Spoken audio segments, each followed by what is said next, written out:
আমরা অনেকেই ভাবি সুখ মানে বড় বাড়ি, দামি আসবাব, ঝকঝকে তকতকে রঙিন জীবন। কিন্তু আমি শিখেছি সুখ মানে এক কাপ চা আর একজন আপন মানুষ। আসসালামু আলাইকুম বন্ধুরা, কেমন আছেন? চলে এসেছে একটি ভিডিও নিয়ে। এটা হচ্ছে আমরা যেদিনকে চলে আসব সেদিনকে সকালের ভিডিও।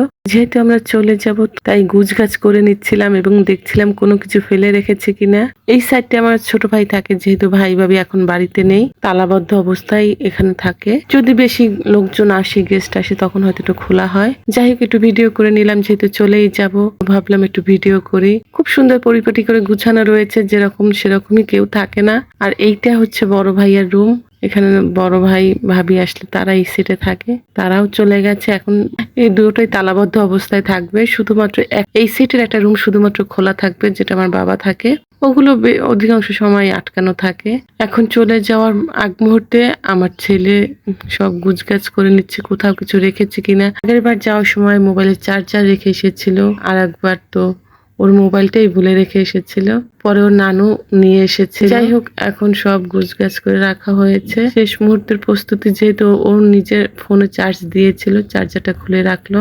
এখানে সকালে মা আগে থেকে অনেক কিছু রেডি করে ফেলেছে, নাস্তা, ডিম ভাজা, আলু ভাজা এবং কিছুটা চুষি পিঠা বানিয়েছিলেন। আমার ছোট ছেলে চুষি পিঠাটা খুব পছন্দ করে। বড় ছেলের জন্য ভেজানো চিতই পিঠা। এই খেলনাটা ওর খালামণি ওকে কিনে দিয়েছে। কুয়াকাটা গিয়েছিল আমার বোনের মেয়েরা এই খেলনাটা কিনেছে, তো ভাবলো নাফির জন্য একটা কিনে, নাফি খুব পছন্দ করবে। ও খেলনাটা খুব পছন্দ করেছে, ওটার হাতে নিয়ে খেলা করছিল। যাই হোক, মা এদিকে গুছগাছ করে দিচ্ছিলেন। বাবার বাড়ি আসার সময় তো খুব মনে এক্সাইটেড থাকে যে আসবো আসবো, যাওয়ার সময় কেনই জেনে যেতে ইচ্ছে করে না, কিন্তু করার কিছু নেই। বাচ্চাদের স্কুল কোচিং সব খুলেছে, যেতে হবে। এখানে মা 2 রকমের পিঠা বানিয়েছিলেন আগের দিন, চুষি পিঠা এবং কিছুটা চিতই পিঠা গুড়ে ভিজিয়েছেন। খুব চমৎকার হয়েছিল পিঠা। মাহি যেতে চাচ্ছে না, সে বলছে আরো কয়েকটা দিন থাকি, কিন্তু যেতে হবে। ওর পায়ের প্লাস্টার কাটতে হবে এবং ওর কোচিং খুলে গেছে, দেরি করলে চলবে না। এই সামনে আবার কুরবানির বন্ধ আছে, তখন অনেকগুলো দিন বন্ধ যাবে, পড়ালেখায় বাচ্চারা পিছিয়ে পড়বে, এই জন্য যেতেই হবে। যাই হোক, একটা অটো রিজার্ভ করা হয়েছে। এখন আমরা সবাই রওনা দিচ্ছি। বাবা সব ঠিকঠাক করে নিচ্ছেন, সব ঠিক আছে কিনা দেখে নিলেন। যদিও আমার ব্যাগ ট্যাগ বেশি ছিল না, অল্প কিছুই ছিল, তারপরও রওনা দিলাম আমরা গন্তব্যের উদ্দেশ্যে। যাওয়ার সময় প্রতিবারই মন খারাপ লাগে, প্রতিবারই যাওয়ার সময় মন খুব খারাপ লাগে।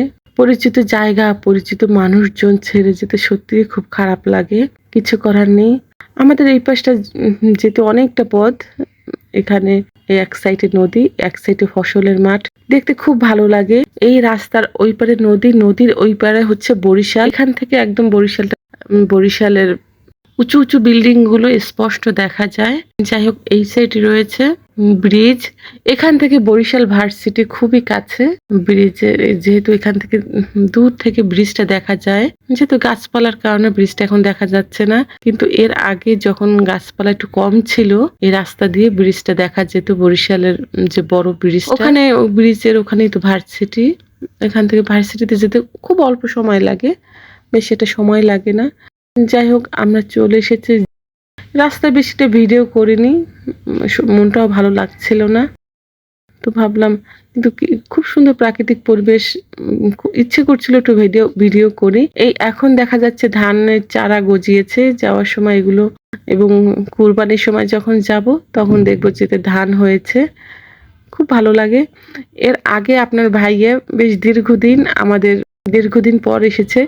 সে বলছিল, আমি যখন যাচ্ছিলাম তখন দেখেছি সবেমাত্র পাট গাছ লাগানো হয়েছে। যাওয়ার সময় দেখেছি পাটের গাছগুলো ছোট ছোট। প্রায় অনেকদিন পর সে এসেছিল সেবার। বলে আসার সময় দেখ পাট গাছগুলো বড় হয়ে গেছে এবং কোথাও কোথাও পাট কাটছে, তার মানে দীর্ঘ সময়। সে দীর্ঘদিন আসেনি। যাই হোক, একা প্রশ্ন করেছিল ভাইয়াকে দেখছে না, আসলে আপনার ভাইয়া ছুটি পায়নি, সে কোরবানিতে আসবে ইনশাআল্লাহ। যাই হোক, বাসায় চলে এসেছি। আমি খুব টেনশনে ছিলাম, আমার কিছু মাছ ছিল অ্যাকোরিয়ামে, ওরা কেমন আছে সেটা দেখার জন্য। মাশাআল্লাহ, ওরা ভালো আছে। ধন্যবাদ, অনেক ধৈর্য ধরে ভিডিওটি দেখেছেন। আপনাদের জন্য অনেক দোয়া ও শুভকামনা রইল। আসসালামু আলাইকুম।